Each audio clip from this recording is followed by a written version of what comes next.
오늘 날씨가 추운데 요즘 뭐 건강은 전에 그 단식 하시고 나서 조금 그 출력이 좀 떨어지셨는데 지금 이제 완전히 회복하셨네요. 네, 한 8개월 걸렸습니다.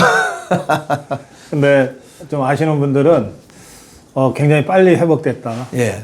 예, 워낙 우리 자유파 국민들께서 걱정도 많이 하시고 그렇게 몸 회복하는데 좋은 거를 그렇게 많이 갖다 주셔가지고 그냥 주시는 대로 다 먹었어요. 여기 뭐 장생 영묘 사양 아, 뭐 이런 요거, 그거 좀 나 하나 안 줘요? 제가 두 알을 일단 뽑아드리겠습니다. 두 알을 일단 뽑아놓겠습니다. 고맙습니다. 예. 아니 이런 걸 워낙 많이 주셔가지고 예전보다 훨씬 건강해졌어요. 예. 아니 어제 그 서초동 법원 앞에 예. 박준영 그 자유대학 대표 예.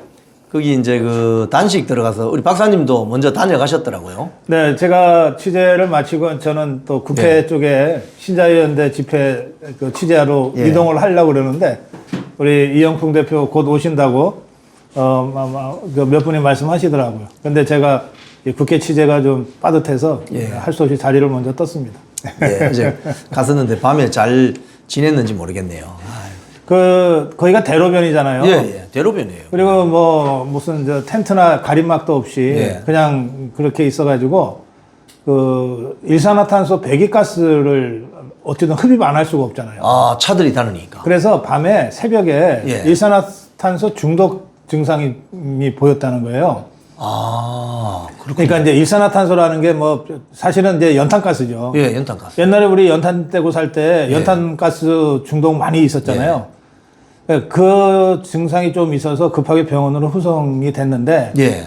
병원에서 진단한 결과 일산화탄소 중독은 아니다. 그러니까 그렇게 위험한 건 아니다. 그래서 이제 약을 처방받고 그럼 이제 보통 집으로 가야 되는데 예. 다시 그 단식 투쟁 자리로 가서 하하, 단식을 이어가고 있다 그러더라고요. 예. 그래서 하여튼 좀 그렇군요. 근데 우리 자유파 많은 선배들과 어르신들이 그 현장 나와서 함께 해주고 계셔서 아주 든든하다고 하여튼 그 소식까지 제가 들었습니다. 야. 근데 이 단식 투쟁은 정말 뼈를 깎는 고통이었는데. 예. 뭐 사람에 따라 좀 체질적으로 좀 다른데 첫날 그렇게 힘든 사람들도 있어요. 예, 예. 정기적으로 하루 세 끼를 딱딱 규칙적으로 먹는 분들이 있잖아요. 예. 그분들은 첫날이 진짜 어렵대요. 저 같은 경우에는 일주일에서 그 7일, 8일째가 좀 어려웠어요. 옛날에 제가 젊었을 때. 예. 7, 8일째가 어려웠는데, 대체로 이제 그 의사들이나 단식하는 분들은 3, 4일째 1차 고비, 예, 예. 7, 8일째 2차 고비, 그리고 이제 10일 넘겨가면 12, 3일째 3차 고비, 이렇게 고비가 온대요. 우리 박준영 대표는 이제 아직 젊으니까, 꽤 장기간 할 거라고 저는 생각을 하는데, 이게 자기 몸을 정말 이게 하나하나 갉아먹으면서 불태워가면서 하는 게 단식 투쟁이거든요. 그래서 조금 걱정됩니다. 예. 저는 사실 우리 고 박사님이 지난번 헌재 앞에서 단식하실 때 그 행진에 같이 참여를 하셨는데 가시다가 휘청거림을 제가 봤어요. 그래서 그때 가슴이 덜컹했었어요. 조금 제가 무리했었던 것 같아요. 예. 원래 단식할 때는 그냥 가만히 있는 건데 가만히 제가 가만히 있으려고 단식한 게 아니니까 제가 보니까 제가 5일간 단식했는데 한 33시간 생방송을 하면서 제가 단식을 했더라고요. 방송이 이게 참 이게 기를 깔아먹는 거잖아요. 그런데 이제 그 삼보일부 투쟁이 워낙 중요해서 삼보일부 투쟁 그냥 볼 수만 없어서 함께 했다가 중간에 제가 돌아왔죠. 근데 그 삼보일부 투쟁 할 때 사실은 삼보일부 투쟁이 광화문 집회나 세이브 코리아 집회가 다 기독교 목회자들이 주도하는 집회인데 그때 도대체 불교는 뭐하냐 이런 얘기들이 많았어요. 그러니까 우리 시청자들 중에 아주 독실한 불자들께서 그럼 우리라도 하자 해서 삼보일배 투쟁을 시작했거든요. 근데 그 삼보일배 투쟁 중에 윤석열 대통령 그 구속 취소 결정이 나왔잖아요. 아, 그렇군요. 네, 그래서 승리의 행진이었습니다, 사실. 자, 우리 건강을 잘 지키면서 좀 줄기찬 투쟁을 해야 되는데. 지금 어제 우리 이야기부터 좀 하시죠. 뭐. 장동혁 당대표 쇄신안 어떻게 총평을 하자면 어떻게 보십니까? 불가피한 결정이었다 그렇게 생각합니다. 지금 장동혁 대표나 우리 자유파 국민들 하나같이 그 염원하는 것은 이재명 정권을 하루빨리 축출하고 다시 자유파가 정권을 탈환해서 자유민주주의 대한민국을 굳건하게 수호하는 거잖아요. 근데 그거는 궁극적인 목표이고 또 상당한 시간이 걸리는 그런 전쟁입니다. 그 전쟁에는 수많은 전투가 있잖아요.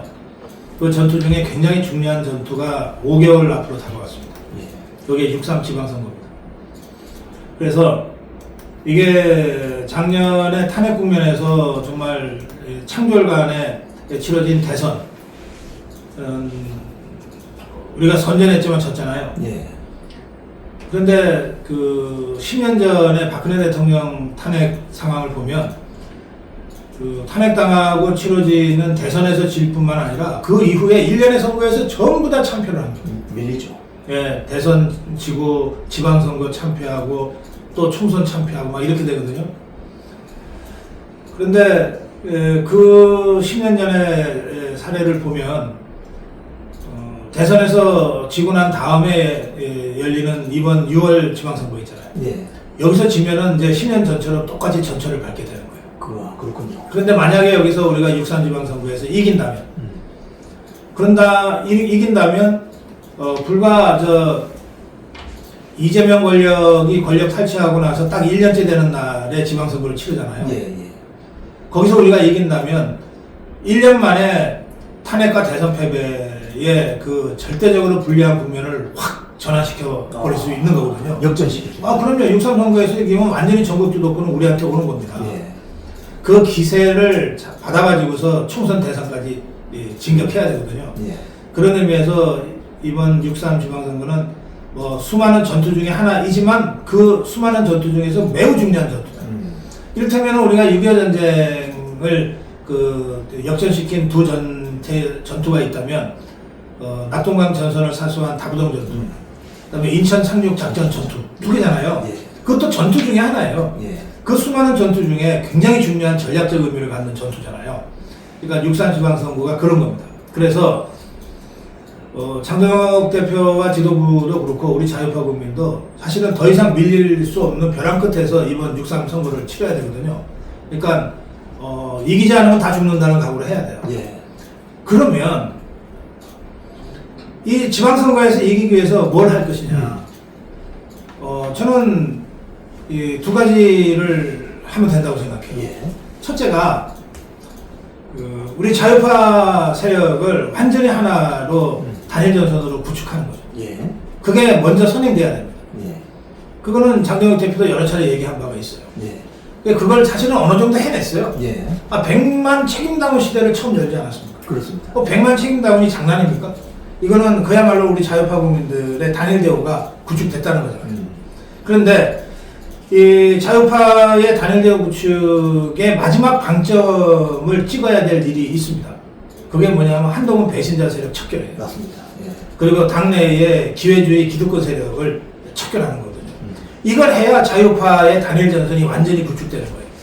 근데 한동훈 배신자 세력에 대한 척결이 지금 초읽기에 들어갔잖아요. 그렇죠.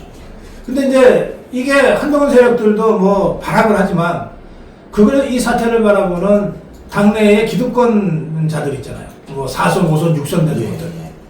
그냥 편안하게 박근혜 대통령 치맛자락 붙잡고 국회의원 되고 윤석열 대통령 덕분에 시장 지고 도지사 된 자들.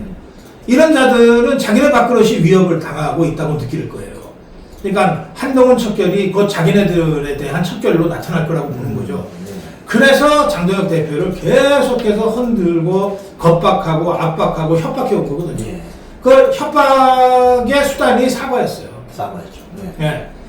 그리고 여기에 그 보수 위장 족보 언론들이 가세했고 또 내란머리를 계속해야 될 좌파들이 계속해서 사과 이런 식으로 해왔단 말이에요.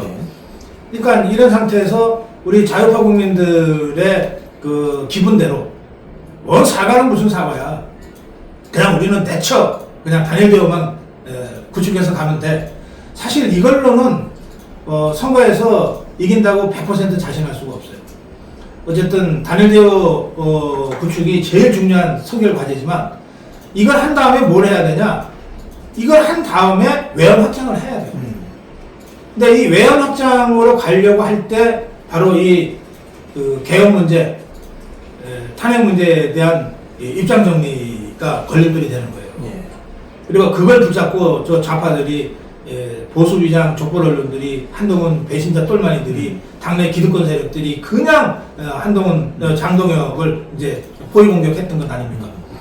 그런 상황이었기 때문에 2보 전진을 위한 1보 후퇴, 멀리 뛰기 위해서 몸을 움츠리듯이 어제 쇄신안의 첫 번째에 그 개헌과 탄핵에 대한 입장 정리가 나온 거예요. 근데 그것도 가만히 보면, 그러니까 이거는 그 이후에 발표된 주요한 쇄신안을 얘기하기 위한 말머리예요. 그렇죠. 도입이죠. 일종의 도입부란 말이에요. 그리고 그 도입부에서도 장동혁 대표가 다른 얘기를 한 게 아니에요. 개헌은 자기가 반대했다. 그래서 개헌 해제 표결에도 자기가 참여했다. 개헌은 지금 생각해도 잘못된 수단이었다고 생각합니다. 수단이라고. 네, 잘못된 수단이었다. 그리고 결과적으로 어쨌든 그런 사태를 막지 못한 당시 집권당으로서의 국민에 대한 책임이 있다. 그때 당대표가 한동훈이었죠. 네, 사과한다. 이렇게 돼 있단 말이에요. 그것하고 그렇지만 나는 탄핵에는 반대했다. 지금도 탄핵에는 반대한다. 이거 아닙니까? 그렇죠. 그러니까 이거를 장동혁이 사과했다 이래가지고서 그냥 흔들어대는 거예요. 뭐 조중동 뭐 한겨레 경향할 것 네. 없이. 그리고 더 나가서 그냥 흔드는 게 아니라 사과했잖아. 그럼 이제 너네 이준석이랑 손잡고 한동훈이랑 손잡아야지. 거기까지 가는 거예요. 근데 저는 장동혁 대표가 일단 그렇게 사과를 해놓고, 그것도 사실은 당시 여당으로서 국민에 대한 무한 책임에 대한 책임을 통감한다는 사과거든요. 예. 해놓고 나서 자 이제 됐지 이것들아. 그럼 이제 우리는 배cen터 척결로 갈 거야. 그렇죠. 그리고 이제는 자유우파 단일대우 구축할 거야. 이렇게 되는 거거든요. 그렇죠. 그래서 장동혁 대표의 쇄신안도 보면 당 내에 책임을 묻겠다 그래놨어요. 예. 자꾸 뭐 책임을 당 밖에다 떠넘기고 윤석열 대통령한테 떠넘기고 무슨 저 광장의 자유우파 세력한테 떠넘기고 우리들 같은 자유우파 유튜브들한테 떠넘기는 게 아니고 당 내에서 책임을 묻겠다 그래요. 그 배신자 척결. 배신자 척결이죠. 예. 그 다음에 그걸 전제로 해서 지방선거 승리를 위해서 이러이러한 쇄신을 하겠다고 했는데 핵심은 세 가지예요. 하나는 청년들을 집중적으로 부각시키겠다는 겁니다. 청년. 구체적인 대안들을 다 제시했어요. 예. 네, 두 번째는 뭐냐? 중앙당이 전략적으로 필요한 경우에는 당신 민심 그 룰까지를 중앙당의 권한으로 조정을 하고 직접 관리하겠다 그랬어요. 그러니까 중앙당의 책임성을 대폭 높이고 중앙당의 권한을 대폭 높여서 컷오프를 해도 중앙당이 할 거고 전략공천을 해도 중앙당이 할 거다. 모든 것은 선거에 승리하기 위한 전략적 선택이어야 된다. 이렇게 얘기한 거예요. 예. 그 다음에 세 번째 뭐냐? 자유민주주의 가치를 공유하고 이재명 독재 세력과 투쟁하는 모든 세력과 연대하겠다고 그랬어요. 아니 광장과 손잡겠다는 얘기 아닙니까? 그렇죠. 그 소리죠. 이 중요한 쇄신안이 그 앞에 이 얘기를 하기 위해서 또 이것을 앞으로 추진하기 위해서 말하자면 걸림돌을 제거하는 수준으로 무한 책임과 사과를 했는데 이것만 쳐다보고 뒤에 쇄신안은 내용도 보도도 안 해. 대부분의 언론들이 또 자유파 국민들도 여기에 관심을 안 가져. 예. 그러면서 장동혁 믿었는데 사과를 하다니 배신자다 이렇게 된단 말이에요. 아니 그래서 제가 장동혁은 지금 6.3 지방선거 승리라고 하는 달을 가르쳤다. 그리고 그 달을 넘어서 총선 승리, 대선 승리와 자유 대한민국 수호라고 하는 달을 가르쳤다. 그런데 왜 여러분들은 그 손가락 갖고 자꾸 시비를 자꾸 내부적으로 증폭시키냐.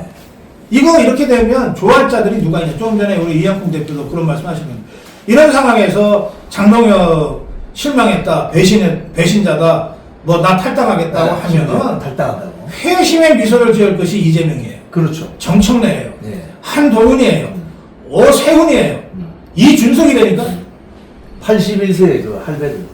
네, 이런 자들이 묻게 되는 상황이 되는데 우리 자유우파가 정말 그 자들을 웃게 하려고 지금 장동혁 대표를 그럼 공격해대고 있는 거냐? 여러분들 지금 장동혁 대표의 그 어제 쇄신안의 핵심 내용은 그게 아니다. 그렇죠. 그다음에 장동혁 대표의 이 사과 부분도 정확하게 잘 봐라. 윤석열 대통령의 어딘가 똑같다. 윤석열 대통령이 12월 3일 날 계엄령 선포하고 나서 4일 후인 7일 대국민 사과문 발표하잖아요. 그렇죠. 그리고 작년에 탈당하잖아요. 예. 그때마다 윤석열 대통령이 사과를 합니다. 국민한테 사과를 해요. 그러면서 나를 밟고서라도 가라. 그 얘기합니다. 지금 장동혁 대표는 윤석열 대통령의 어딘가 똑같은 워딩으로 윤석열 대통령이 얘기했던 그것을 지금 행동을 하고 있거든. 그런데 그 장동혁 대표를 흔든다고 하는 것은 이건 아주 사악한 의도와 공작이 있는 것이다. 저는 그렇게 생각해요. 예. 그 점에서 어제 장동혁의 쇄신안, 장동혁 쇄신안 이것은 이보 전진을 위한 일보 후퇴다.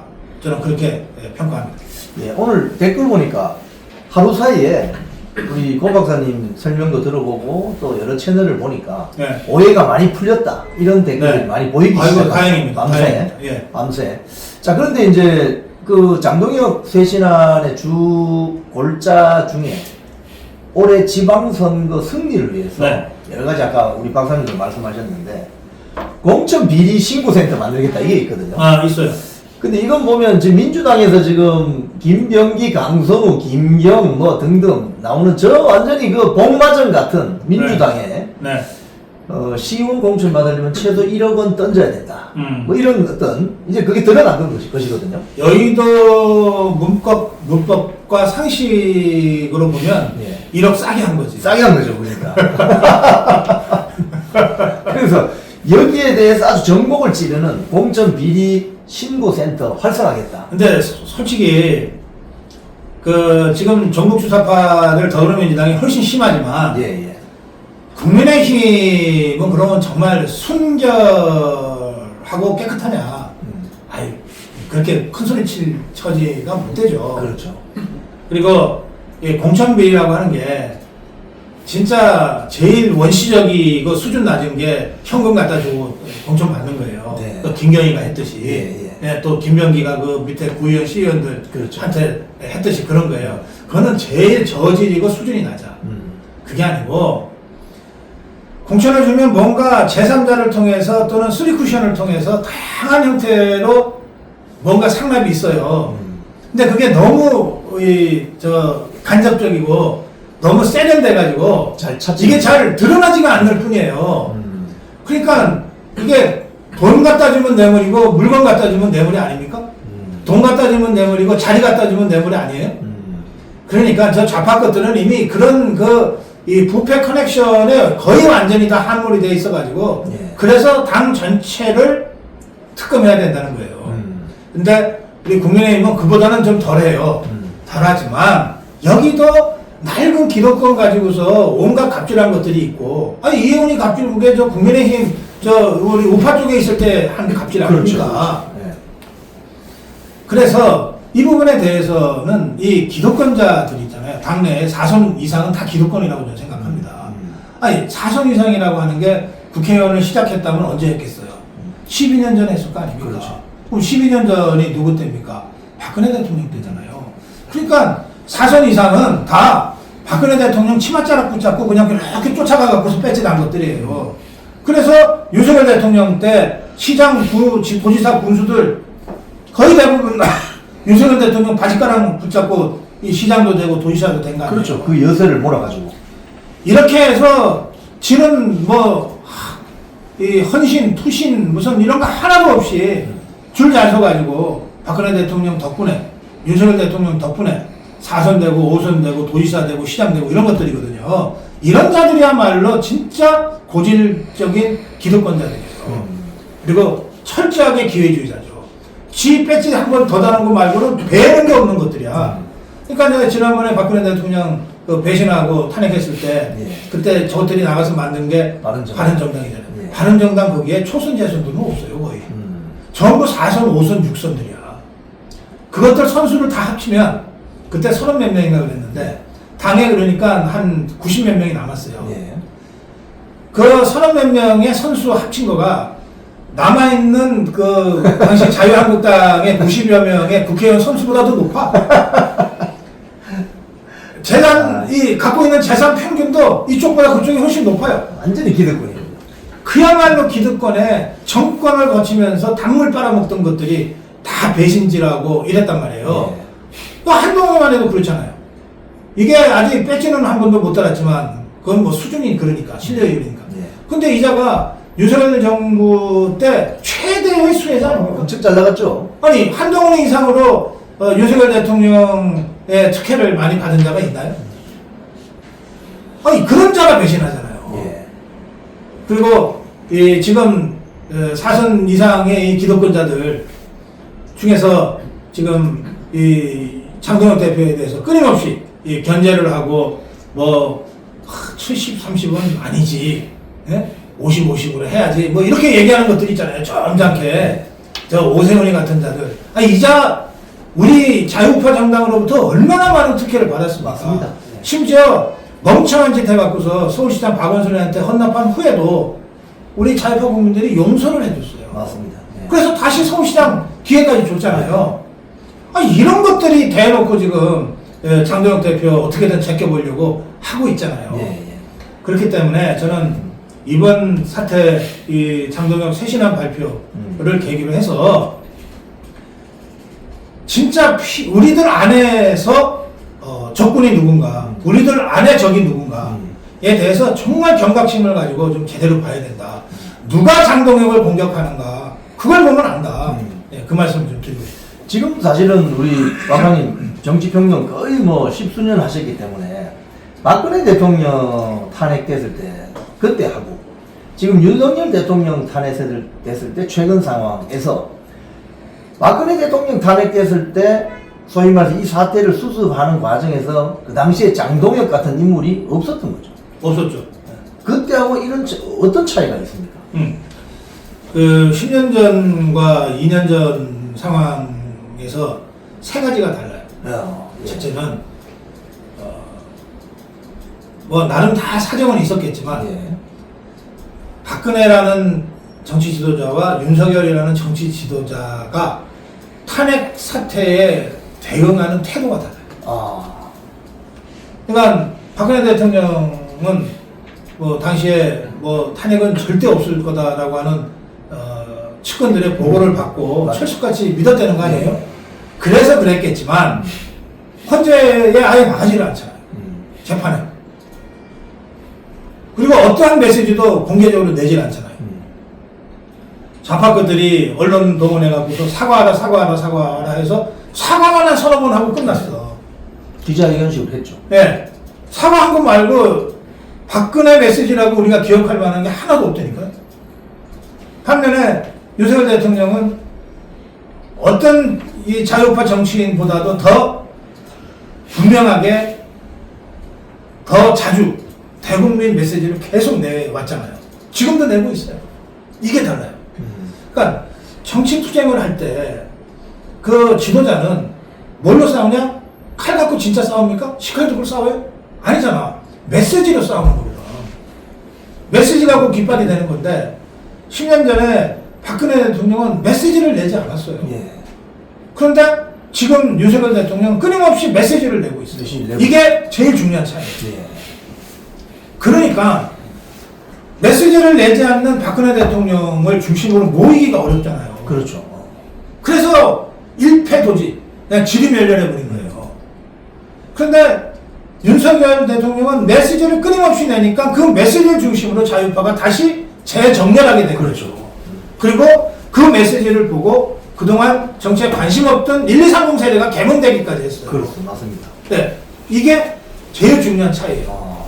그럼 두 번째 차이는 뭐냐? 두 번째 차이는 이 결과 10년 전에는 뭐 후퇴를 해도 질서 있게 후퇴를 해야 되는데 질서 있게 후퇴를 안 하면 다 학살당하고 말이거든요.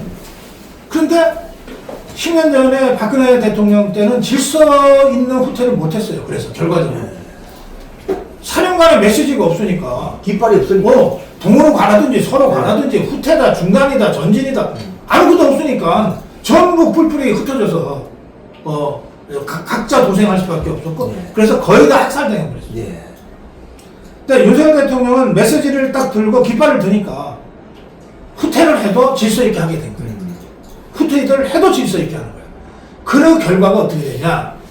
질서 있게 후퇴를 하니까 전열이 흐트러진 건 아니잖아요. 예, 예. 그러니까 싸우면 되는 거야. 예, 예. 그래서 박근혜 대통령 탄핵 때는 홍준표가 나가서 24%밖에 못했어요. 윤석열 대통령 탄핵 때는 김문수가 나가서 42%예요. 그렇죠. 이 차이가 홍준표와 김문수의 개인 차이냐? 아니잖아요. 다 알잖아, 우리가. 그러니까 이 차이야말로 메시지가 있고 없느냐의 차이인 거죠. 아, 큰 차이네요. 그래서 이번에는 우리가 어쨌든 후퇴는 했지만 질서 있는 후퇴를 했다. 그래서 피해를 최소화할 수 있었다. 예. 네, 그겁니다. 세 번째 차이는 뭐냐? 그때는 언론을 완전히 좌파, 종북 주사파들한테 뺏겼어요. 또 지상파, 종편, 라디오, 신문 뺏기면 다 뺏기는 거잖아요. 그렇죠. 그 상황은 지금도 비슷해. 지상파, 종편, 라디오, 뭐 신문 다 종북 주사파들이 잡고 있죠. 그런데 그때는 없었던 유튜브가 있는 거예요.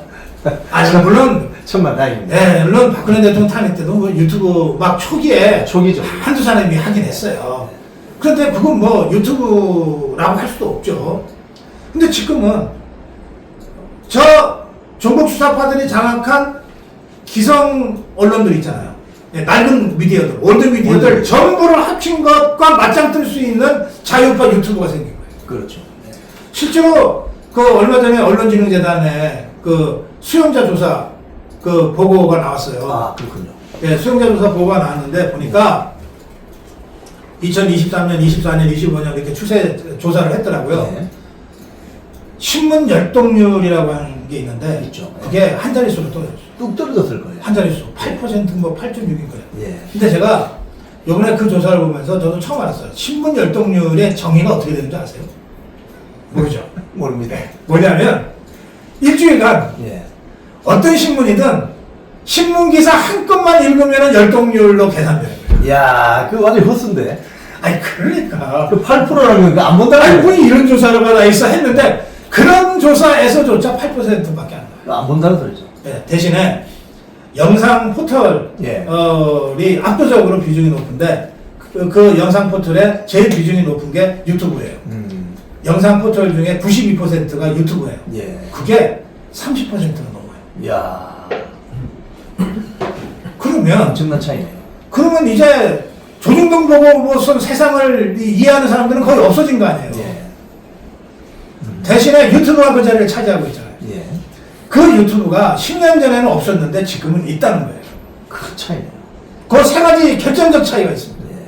아니, 그래서 장동혁 대표가 본인이 당대표 선출이 되었을 때 예. 내가 당대표가 될 수 있었던 이유 세 가지 말하면서 세 번째가 그 뉴미디어. 예, 그렇습니다. 예. 그러니까 시대 흐름을 정확하게 읽고 있는 거죠. 근데 장동혁은 읽고 있는데 다른 것들은 못 읽는 것 같아요. 저 좌파 것들 중에서 이거를 제일 먼저 읽은 자가 누구냐? 이재명이에요. 예. 이재명이 이게 10여 년 전부터 손가락 톡톡톡 해갖고서 만들어낸 게 개딸들 아닙니까? 예. 이 손가락이 뭐 정말 저 오프라인에서 만납니까? 온라인에서 만나지. 그러니까 저 우리가 이재명이 정말 뭐 저 하여튼 나라 망칠자 뭐 이러고 얘기는 하지만 예. 좌파 것들 중에서는 제일 SNS, IT에 세련됐네요. 얼리 어답터야. 그래서 먹은 거야 사실은. 네. 저게 개딸들 없으면 어떻게 저 정권을 잡습니까? 네. 좌파의 그 수많은 이 감옥을 갔다 와도 막 서너 개씩 갔다 온 이 올드 커뮤니스트들이 있잖아요. 네. 이것들을 다 제끼고 그냥 학살까지 하면서 당권 잡고서 정권 탈취하잖아요. 그 힘이 개딸 아닙니까? 예. 그 개딸의 출발이 뭐냐? 손가락이 되니까? SNS라니까? 예, 예. 예. 근데 이걸 장동혁은 이해를 했는데 네. 왜 다른 국민의힘 뭐 중진이라든지 정치 좀 했다는 분은 왜 이걸 이해를 못하죠? 아, 그거는 두 가지 이유예요. 우선 꿈이 크지가 않아. 아, 꿈이 크지 않다. 아니, 이것들은 아까도 말씀드린 대로 내가 다음 선거에 국회의원 한 번 더 하는 게 지상 목표예요. 생계형이군요. 아, 생계가. 생계형. 아, 근데 가만히 보면은 영남권에 이 다수들이 중진들이 있는데 영남권은 아이고 뭐 무슨 저 유권자들을 만나 무슨 소통을 해, SNS를 해, 유튜브를 해. 아니 뭐 그렇게 골치 아프게 해? 그냥 공천 주는 사람한테 줄 잘 서갖고 공천만 받으면 되는데.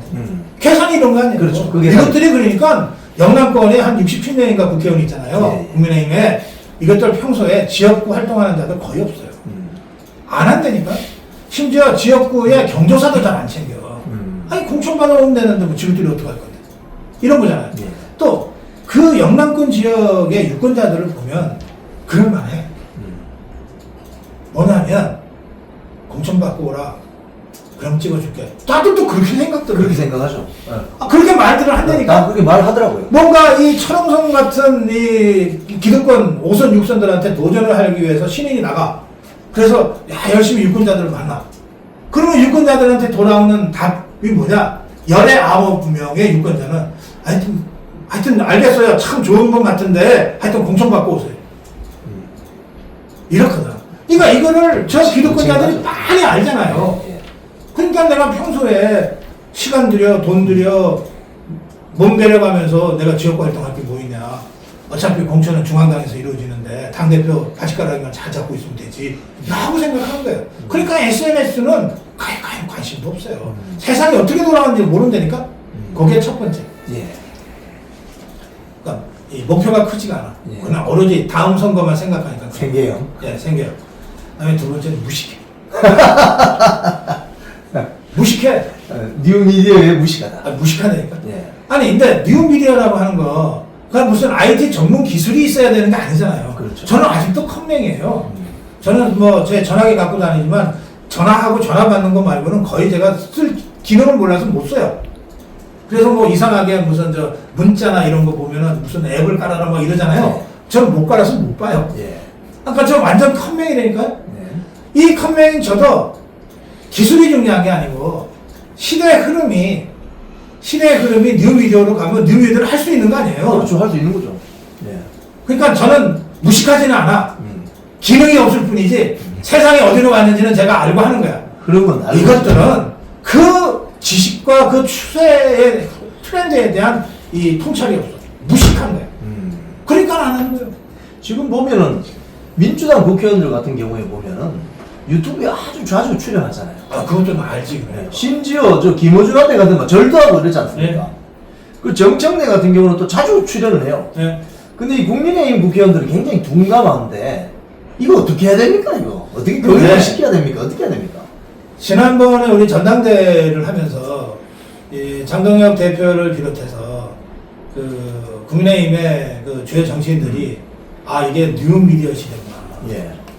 뉴미디어의 선두주자 본체는 유튜브구나. 그러면 내가 당선되려면 유튜브에 나가야 되겠구나. 예. 라고 생각을 하게 됐어요. 그렇죠. 그러니까 우리도 이미 그쪽으로 가고 있는 거예요. 이거는 시대적 흐름이기 때문에 저나 이영풍 대표 같은 사람들이 그 무식한 국회의원, 그 국민의힘 정치인들 만나서 설명해 줄 필요가 없어. 이거 아니면은 다 죽는다라고 생각하면 지금들이 알아서 기억이 되겠지. 자동 도태되니까. 네, 그렇습니다. 예.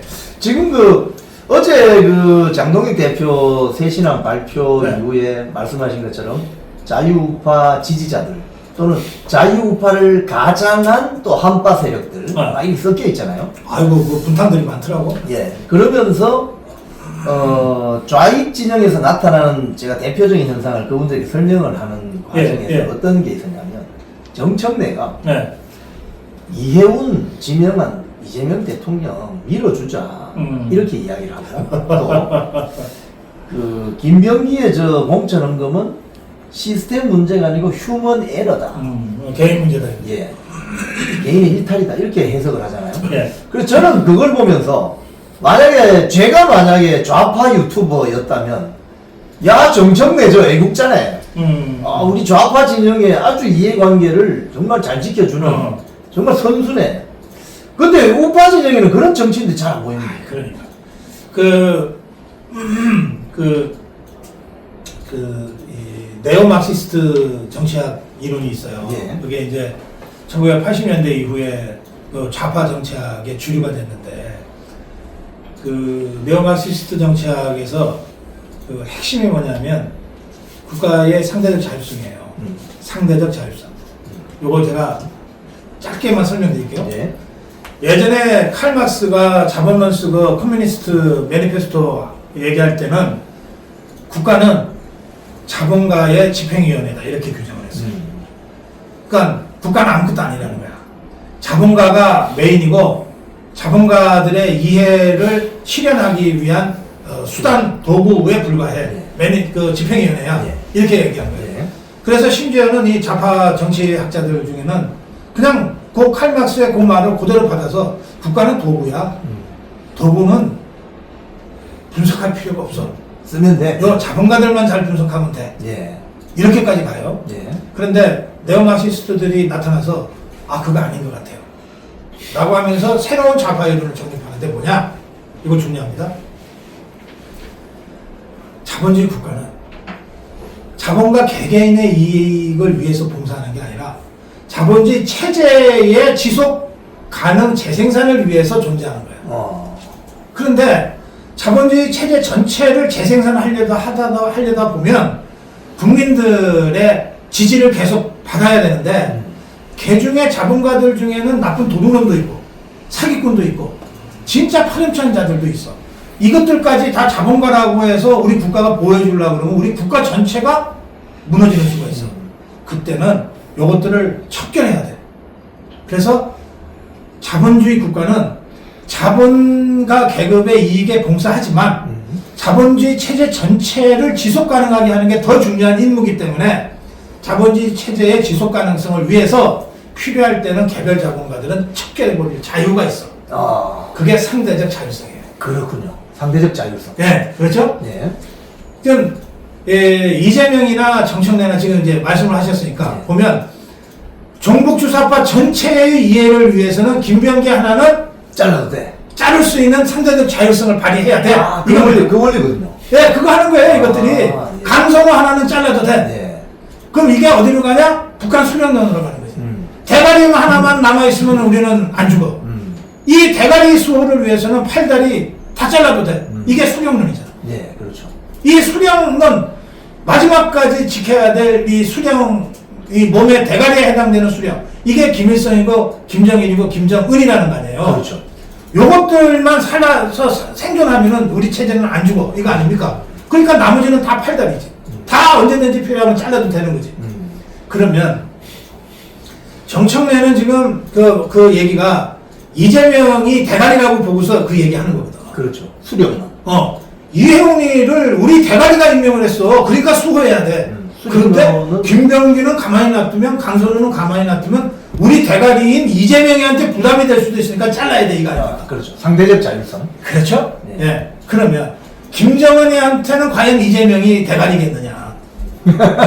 아니죠. 아니죠. 예. 이 김정은이 입장에서 볼 때는 이재명이도 언제든 필요하면 자를 수 있는 손발이. 그렇죠. 그러면 또 김정은이한테 봅시다. 김정은이는 시진핑한테 과연 대가리 노릇을 할 수 있는 거냐? 그것도 안 되죠. 또 시진핑 입장에서는 언제든지 자를 수 있는 손발이 불가능. 예. 이게 먹이사슬이 그렇게 연결되는 거거든. 예. 그 수령론의 관점을 지금 더불어민주당의 이재명을 뭐 민주당 아버지라며 그렇죠. 북한에서는 어버이라고 부르잖아. 예? 그 수령으로 놓고서 얘기를 하다 보니까 그런 얘기가 나와. 우리 수령론의 핵심은 수령은 사람이지만 오류가 없다. 무오류지. 그러니까 이재명이한테는 오류가 오류가 있었어. 없어요. 그죠? 이혜원을 지명했으면 뭔가 이유가 있다. 뭔가 이유가 있다. 우리는 잘 모르지만. 예. 그런 거지. 근데 이제 상대적으로 봤을 때 이 자유우파 진영은 그런 데도 좀 자유롭잖아요. 자유롭죠. 우리는 그런 수령론을 철저하게 부정하지. 근데 너무 자유롭다 보니까 네. 진영의 어떤 이해관계 네. 때로는 자해 행위도 막 한단 말이에요. 이건 네. 어떻게 해요? 그거는 자유가 아니라 방종이지. 방종이죠. 자유가 아니라 자해지. 지금 대표적인 한동훈이 뭐 저런 김종인 어떤 거 아닙니까? 그렇죠. 그래서 저는 이렇게 생각해요. 우리가 평상적인 시기, 평화로운 시기라고 하면 네. 방종도 어느 정도는 우리가 허용해 줄 수 있다. 평화식이라면. 아니 뭐 평화식이라면은 저 손주가 할아버지 삼촌도 붙잡고 논대는데 네. 뭐 그 정도 봐줄 수 있다. 네. 근데 지금 이게 평화식이냐? 우리 대한민국이 망하냐 흥하냐의 그 절체절명의 전쟁식이잖아요. 체제 전쟁을. 자, 네. 이 군사령관이 말이죠. 예. 군사령관이 사병들한테 이 징벌을 가할 때 함부로 못합니다. 네. 다 군법에 의해서 또 군 내부의 매뉴얼에 의해서 다 절차를 밟아가면서 합니다. 그런데 전시회는 어떠냐? 전시회는 다 그런 매뉴얼, 그런 법규 다 뒤로 물리고 총사령관한테 직결 처분권을 줘요. 직결 처분이죠. 전시회는 직결 처분권을 주는 거예요. 아니 전쟁이 한참인데 이게 분명히 간첩질 한 것 같은데 놔두면 계속 간첩질 할 것 같은데 그런데 이거를 군사법원을 소집해가지고서 2달, 3달씩 심리를 하고 그러고 있을 틈이 어디 있어요. 맞습니다. 그럴 때는 그 총사령관한테 직결 처분권을 주는 거예요. 그러니까 직권이 바로 그런 전시예요. 그저께 그 이혜원이가 저 배신 때리고 절로 튀었을 때 예. 그때 무슨 당무감사위원회 열었습니까? 온라인으로 윤리위원회 열었습니까? 바로 그냥 시간이 없으니까 최고위원회 회의도 못하고 온라인으로 최고위원들 의견을 물어갖고서 즉각 제명 처리했잖아. 근데 누구도 그거 절차를 위반했다 안 하잖아. 안 하죠. 그렇다니까 지금이 그러니까 지금은 전시 상태고 우리는 싫으나 좋으나 미우나 고우나 장동혁이라는 사람을 이번 전쟁의 자유파 지휘관으로 우리가 선출해 놓은 거예요. 사령관으로. 네. 이번 이 전쟁을 지휘하는 사령관은 장동혁이에요. 예. 근데 이 사람이 나름 다 무지무지많은 고민과 뭐 이것들을 통해서 마침내 쇄신하면서 6.3선거 우리가 이런 방향으로 가서 얘기해야 되겠다 라고 딱 정리했어요. 예. 여기에 저는 며칠 전에 입당을 해서 이제 그 소총수예요. 그러시군요. 대기 전문하시네. 아니 정치에 관한 제가 장동혁 대표보다 모른다고 제가 생각 안 하거든요. 예. 한국 정당사에 대해서 제가 장동혁 대표보다 모른다고 생각 안 해요. 예. 또 자유민주주의의 철학과 이념과 신념 체계에 대해서 제가 장동혁 대표보다 모자라다고 생각 안 해요. 그러나 지금 전시 중이야. 내가 아무리 뭐 머릿속에 든 게 많고 경험이 많아도 나는 이 전쟁터에 참전한 한 신병 소총수야. 최고사령관이 나하고 조금 다른 생각으로 뭔가 다른 결정을 했어. 일단 야 동쪽으로 갔다가 북으로 가야 돼. 예. 이게 서쪽으로 갔다가 북으로 가는 게 맞는데 예. 라고 나는 생각하더라도 일단 총상관이 결정했으면 내가 소총 들고 그걸로 가야지. 그렇잖아요. 그렇죠. 예. 지금 우리 자유파한테는 그런 자세가 필요하다고 저는 생각해요. 그 진영 논리라는 게 있지 않습니까? 예. 지금 사실은 말씀하신 것처럼 그 말씀 들으니까 제가 탁 드는 생각이 제가 그 남중일기를 한 몇 번 읽어봤는데요. 네. 거기 보면 충무 이순신 장군이 네. 일기장 넘길 때마다 사람을 처분합니다. 적결 처분. 주로 탈영한 군사. 그래요. 탈영한 군사를 잡아서 바로 목을 치더라고요. 네. 바로 목을 치죠. 네, 바로 목을 치더라고요. 네. 그리고 뭐 왜군들 또 이런 시기한 스파이들 오면은 완전히 볼기를 때려가지고 사람을 그냥 뭐 거의 뭐 아작을 내는데. 고문하지. 네. 근데 우리 편이 되도록 또 이렇게 만들고. 그러니까 설득하고. 그건 전쟁 중이니까 즉결 네. 처분이 가능한 거 아닙니까? 네. 지금 사실 장동혁 대표가 체제 전쟁이라고 선언했지 않습니까? 네. 그렇기 때문에 진영의 이해관계가 뭔지를 깊이 고민하고 좀 생각할 필요가 있다. 네. 그런 말씀을 지금 그리고 하신 거네요. 미제 살인 사건이 났어요. 진범을 잡는 게 쉽지가 않아. 예. 그럴 때 진범을 좁혀가는 방법이 있잖아요. 누가 이 사태에서 이익을 제일 많이 보나? 예? 누군가가 죽었는데 이 사람의 죽음으로 인해서 제일 이익을 많이 보는 사람이 누구냐? 누가 보험금을 제일 많이 타가나? 그렇지, 뭐 그런 이런 거예요. 거예요. 예. 그러면 지금 장동혁 쇄신안 때문에 탈당하겠다는 분들도 계시고, 예. 전 탈당 안 할 거라고 생각합니다만, 또 뭐 저희 고성근 TV 막 구독 취소하신 분들도 계세요. 예. 좋아요. 그럴 수 있는데 그 사태가 확산이 돼서 100만 책임당원 시대를 열다가 막 다시 당원이 막 빠져. 그리고 막 자유파 유튜브에 구독자들이 막 빠져. 그러면 이 상황에 내 제일 좋아할 자들이 누구냐? 한파들. 예, 종북 주사파들, 예, 종북. 이재명 일당들, 한동훈 배신자들, 그리고 기득권자들 아니겠어요? 그러니까 누구 좋으라고 여러분들 그런 거. 평균 81세 예. 8배들. 예. 누구 좋으라고. 이게 간단합니다. 이게 어려운 거 아니에요. 예. 자, 그러면 이제 오늘 조금 전 우리 박사님 도착하시자마자 신임 윤 교수님 윤리위원장으로 이제 방망이 두들겼답니다. 그분 아주 훌륭한 분 같아요. 예, 예. 제가 아직도 본 적이 없지만 예. 누군지 모르겠는데 그 기본문을 보니까 굉장히 훌륭한 분 같아요. 참 어떻게 이 강호에 이런 훌륭한 분들이 네. 그동안 수임을 받지 않고 네. 활발하게 활동하시다가 특히 중국인 댓글 찾아내는 이 전문가라고. 제가 어디 기사를 보니까 뭐 참 붕어빵이라는 닉네임 쓰는 애가 있었는데 제가 놈이라고 표현하겠습니다. 네. 놈은 아침 7시, 8시만 되면 댓글을 200개씩 쓰더라고요. 매일 그렇습니다. 월화수목금토. 저녁 되면 한 100개쯤 쓰고요. 근데 이 참 붕어빵을 계속 추적을 해가지고 언론 보도를 했더니 참 붕어빵이 도망가 버렸어요. 그게 윤민호 교수 작품인데 어떻게 이런 국민의힘 단계 사태를 해결하는 과정에서 최종 방망이를 두들길 수 있는 이 윤리위원장이 이런 거를 모셔왔는지. 그러니까 지금 우리 사례를 말씀해 주셨는데 네. 제가 그 칼럼을 보니까 윤민우 위원장이 그 학문적 기반이 아주 단단하더라고요. 아, 그래요. 그러니까 이 지식인이 자신의 학문적 기반에 대해서 그 자신을 가지면 진짜 무서운 게 없어요. 아니, 내 학문적 결과가 그거야. 그거 하나 갖고 사는 게 지식인 아니에요. 예.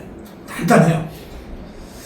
그리고 한번 물면은 안 넘는 사람 같더라고. 지도를 그려요. 아예 그 댓글러들 지도. 그러니까 한 번 물면 안 넘는 사람 같더라고. 그러니까 잘못 걸렸어 지금 다들. 이호선 교수님도 뭐 대단하시지만 네. 윤민우 교수님은 뭐 아까 말한 불독처럼 네. 한번 잡혔다면 끝장을 보는 네. 그런 스타일인 것 같아요. 그래서 지금 이 한동훈 똘마니들이 뭐 거의 멘붕이라고 저는 생각합니다. 마지막 발악을 하고 있는데 네. 이거 징계 수위 어디까지 가야 됩니까? 저는 뭐 그렇게 생각해요. 한동훈은 제명하고 네. 그리고 글로 끝나면 안 된다. 네. 고발해야 돼. 사건 이제 형사 사건. 업무방해 했잖아. 업무방해 했죠. 국민의힘의 업무를 방해했죠. 업무방해 했잖아. 심각하게 했잖아. 네. 그것도 제일 책임 있는 자리에서. 예. 만약에 제명이 되어버리면은 네. 앞으로 정치하기 힘들어지는 겁니까? 국민의힘에서는 이제 불가능해지죠. 그러니까 더불어민주당에 이제 문 열어주면 글로 가면 돼요. 예. 그런데 그 형사 고발을 해서 수사받게 해서 형사 처벌을 해야 됩니다. 이런 자는. 예. 또 그래도 더불어민주당에서 아이고 그래도 우리를 위해서 얼마나 새 장로를 열심히 했는데 그냥 뒷문 열어줄 테니까 조용히 들어와서 뺏지나 하나 달아라. 그러면 갈 수 있어요. 예. 한동훈의 정치는 끝난 건 아닙니다. 그러나 적어도 자유우파 진영 안에서의 한동훈은 끝난 거죠. 파문이네요. 네, 그렇습니다. 파문, 호접하는 겁니다. 네, 그렇습니다. 그러면 같이 따라다녔던 이 자들은 어떻게 됩니까? 김종혁이가 다음번 2년이니까. 예. 뭐 나머지 자들도 그 김종혁에 준해서 하면 될 것 같아요. 예. 그런데 이제 이 지점에서 이제 정치적으로 얘기하면 한동훈 똘마니들이 한 10대 명 정도 된다는 거 아닙니까? 그렇죠. 한 10대 명. 어쨌든 2024년 총선 완전히 말아먹으면서 뭐 낙하산으로 그래도 뭐 몇십 명은 꽂아 넣었을 거고 그리고 그 사이에 이미 한동훈이도 배신한 자들이 있어요. 한동훈이 이 바지가랑이 붙잡고 바지가랑이를 붙잡았는지 뭐 머리카락을 붙잡고 다니는지 모르겠는데 어쨌든 공천받은 것들이 수십 명인데 그 중에 여전히 지금도 한동훈 하는 것들은 그저 한 10대 명밖에 안 되는 것 같아요. 그러면 나머지 것들은 한동훈이 당을 빨아먹고 이미 딴 길 가고 있다는 뜻이죠. 자, 어쨌든 10대 명이 있어요. 근데 이것들이 한동훈이를 제명시켰을 때 그러면 이제 당에서 쫓겨나는 거니까 그러면 양아치 의리라도 있으면 따라 나가야 될 거 아니에요. 그렇죠. 비례대표는 의원직 던지고 탈당해서 따라 나가야 될 거고 지방 지역구 의원은 탈당해서 국회의원은 하지만은 어쨌든 더 이상 국민의힘에서는 나 정치 못하겠다고 가야 될 거 아니에요. 김상욱이처럼. 저는 한 명도 없을 거라고 생각해요. 한 명도 없을까요? 한 명도 없을 거라고. 그럼 이 완전 의리가 없는 이 생양아치. 그렇죠. 양아치 의리도 없는 거지. 양아치도 의리는 있어. 의리가 없는 이게 뭐? 뒷골목 의리라고 있는데, 뭐 양아치 의리도 없는 것들이죠. 완전히 이건 수준 이하의 이런 세력이다. 그러면 한동훈이 제명되고 나면 그 세력은 그냥 부심점이 없기 그냥 그 순간 끝나요. 끝나는 거예요. 이걸 처리를 안 하니까 뭔가 있는 것처럼 되는 거고, 이걸 처리를 안 하고 뭔가 있는 것처럼 보이니까 보수위장 족벌언론들이 계속해서 이걸 띄워줍니다. 보세요. 이준석이 쫓아내니까 뭐 뉴스가 별로 안 되잖아요. 안 되잖아요. 개혁신당 지지율가 3%예요. 아니 뉴스가 안 되잖아요. 그런 거예요. 우리 이제 지방선거가 다가오면 사실 이 경부선 라인 중요하지 않습니까? 중요하죠. 서울, 뭐 충청, 대구, 부산. 지금 근데 최근 여론조사 나온 걸 이렇게 쭉 추이를 보니까요. 제가 재미있는 현상을 하나 발견했는데, 박사님이 그 부분에 대해 명쾌하게 설명해 주셨어요. 첫 번째는, 아니 뭐 20% 박스권의 국민의힘 지지율이 머물러 있다고 하는데, 그거 수 거짓말이지. 다른 여론조사 보니까 30%가 수두룩해요. 예. 30%가. 심지어 40%도 있습니다. 있어요. 예. 그게 하나 있고, 또 하나 보면은 서울 같은 경우에 오세훈 지지율은 계속 떨어지고 있고, 예. 그 정원호라고 하는 뭐 성동구청장 누군지 모르겠습니다만 이 민주당 지지율 올라가는데, 나경원 의원도 약간씩 올라가는 현상이 있어요. 예. 부산 같은 경우는 더 심합니다. 음. 전재수가 통일교 그 폭탄을 맞아서 난린데도 여론조사하면 전재수가 여전히 높게 나옵니다. 네. 이거 어떻게 해야 됩니까? 그래. 그거는 이제 우선 여론조사 중에 예. 이 바이어스 먹은 여론조사들이 많다고 저는 생각해요. 그래서 그런 것들을 좀 가려내야 됩니다. 특히 그 20% 박스권이라고 계속해서 조사 발표하는 그 여론조사 회사가 대표적으로 갤럽, 꽃, 뭐 그래요.